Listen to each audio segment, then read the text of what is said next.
Hi, it's the Powerful Communication Podcast. I hope things are well with you. This is Colin Kelly from Comsteria.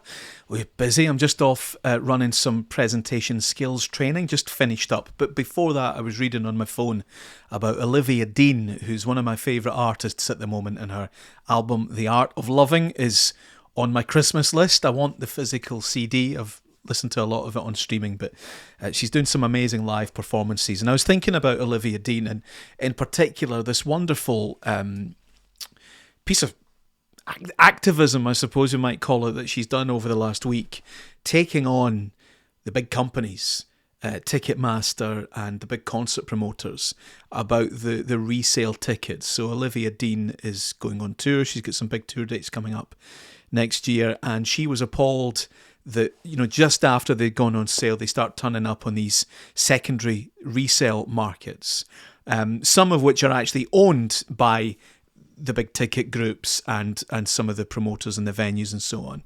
And the day that it happened, so within hours of the fans saying, "Oh God, I wanted tickets and it's £600, it's £3,000," within hours of that happening, she was right on saying, this isn't going to stand, this has to change, I'm having no part in this. And that was a week ago. She's back on today saying, right, we can't change the whole industry, but certainly the websites that are owned and controlled by Ticketmaster itself and AEG itself, they've agreed now to refund to face value anyone that paid over the odds, and they're going to cap the resale at prices. Done and dusted, tidied up, put right within a week, because Olivia Dean used her power.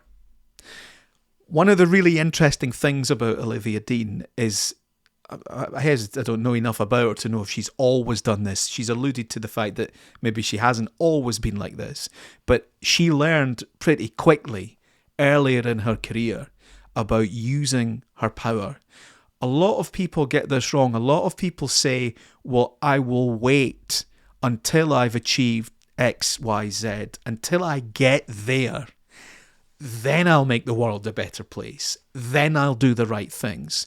Once I'm safe, once I'm far enough up the beach that the tide's not going to get me when it comes in. I heard somebody actually describing it to me like that once. He said, I just hope I'm far enough up the beach by the time this change comes.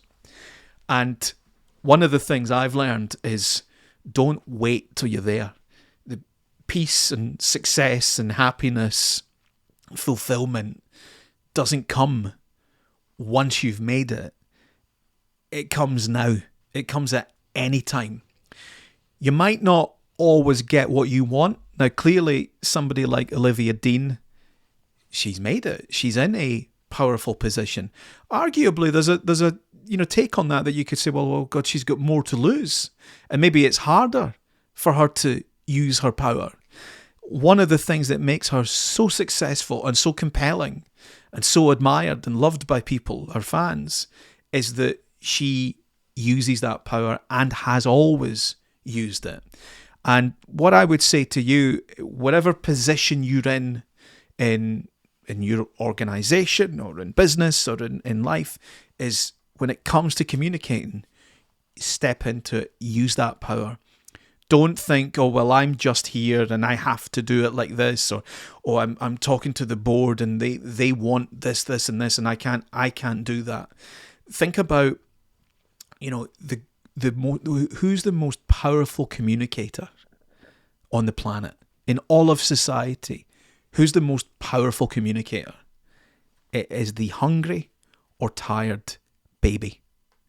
The crying baby is the most powerful communicator that any of us will ever come up against, because they're driven by instinct. They're driven by an instinctive need. They're driven simply by survival. And that gives them an irresistible power that you can't ignore. You can try, but you won't ignore it. It's the same for us.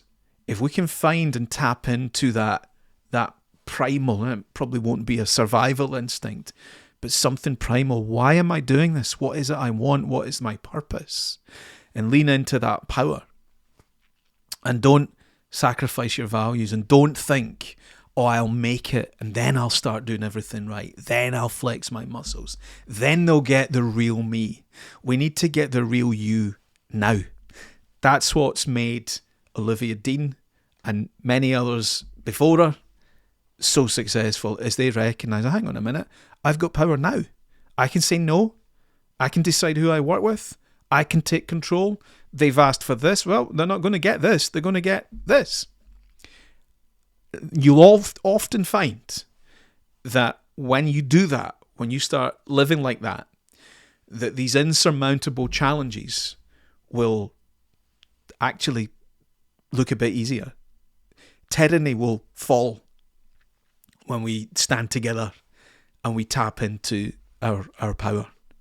And change can come very, very quickly just by simply saying, no, I'm not going to do that.